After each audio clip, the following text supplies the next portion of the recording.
So Gauss's law is, he says in the book, always true, but it's not always useful. What does he mean by that? Well, sometimes you run into situations where you can't apply the symmetry of the problem to make Gauss's law reduce to something trivial like this.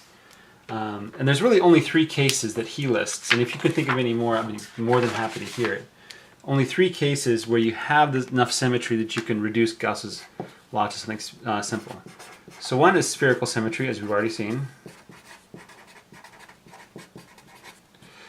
2 is cylindrical symmetry.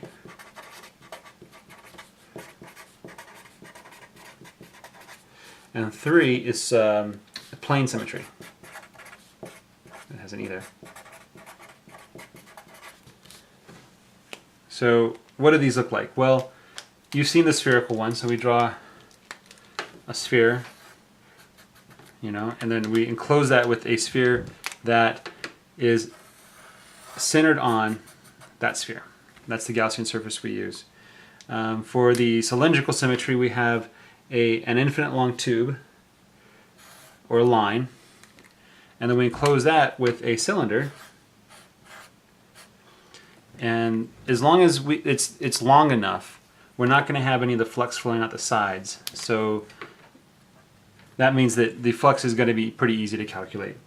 And for planar symmetry, when we have a plane, what we do is we draw a Gaussian pillbox. And let me draw what that would look like. So here's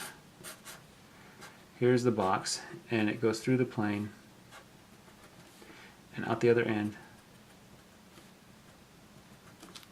Okay, so we have the plane basically intersecting this thing, and the plane is basically everywhere.